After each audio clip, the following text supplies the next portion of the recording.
Hello, traders. FX Pip Collector here. Today is Sunday, April 27th, and this is my analysis for the US dollar Canadian. If you haven't done so already, definitely do check out my free Discord channel, which is linked down here in the corner at the end of the video, and make sure to check out my website, fxpipcollector.com. Watch the video on the home screen to learn more. So this is my full top-down analysis. So we're going to start on the monthly and work our way down.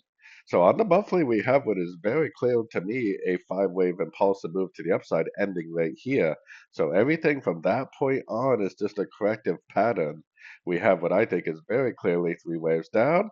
We have what I think is also very clearly three waves up.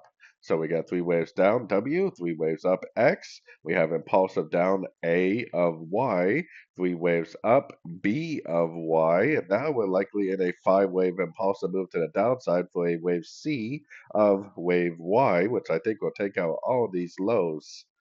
Now, this is more than likely going to take all year and potentially even part of next year to play out, but it is very important for primary direction on any of the sort of time frames. So going down to the weekly, I mean, more than likely we are still in a wave one. This is probably going to end up looking something like this eventually for five waves of one, which it doesn't even really have to end there. I mean, it could potentially end up looking like this for five waves of one. Then we're probably going to have to make a corrective wave two and another push down for a wave three.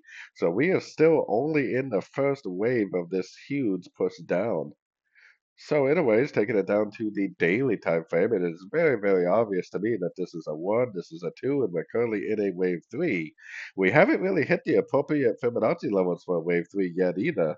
So that tells me that it may not even take out this high right here. It may just make a correction and then keep on going down. My target for wave three would potentially be the 161.8, and then maybe we'll make a bigger correction for a wave four and then a wave five, like what I showed on the weekly time frame. And keep in mind, this whole push down is nothing but a one of a huge uptrend on the monthly time frame, or a huge downtrend, that is. Going down to the 4 hour time frame. Now, if I'm correct about this wave three needing to go down a lot more, then more than likely it is not going to take out this structure right here. More than likely, this move up is just a correction to this last move down.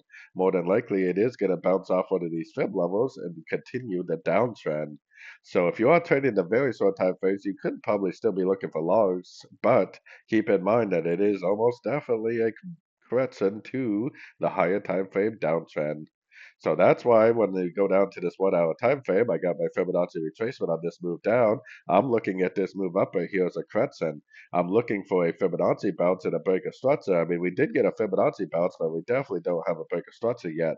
So more than likely, it's probably going to go up again, retest the 61 or even the 78%. Then it's going to go down. Then it's going to break structure, and then it's going to continue the higher time frame downtrend, which, like I just explained, is more than likely a wave three of wave one still. Only a wave one of a huge trend on the monthly time frame. So anyways, don't forget to like and subscribe. And as always, thank you for watching and happy trading.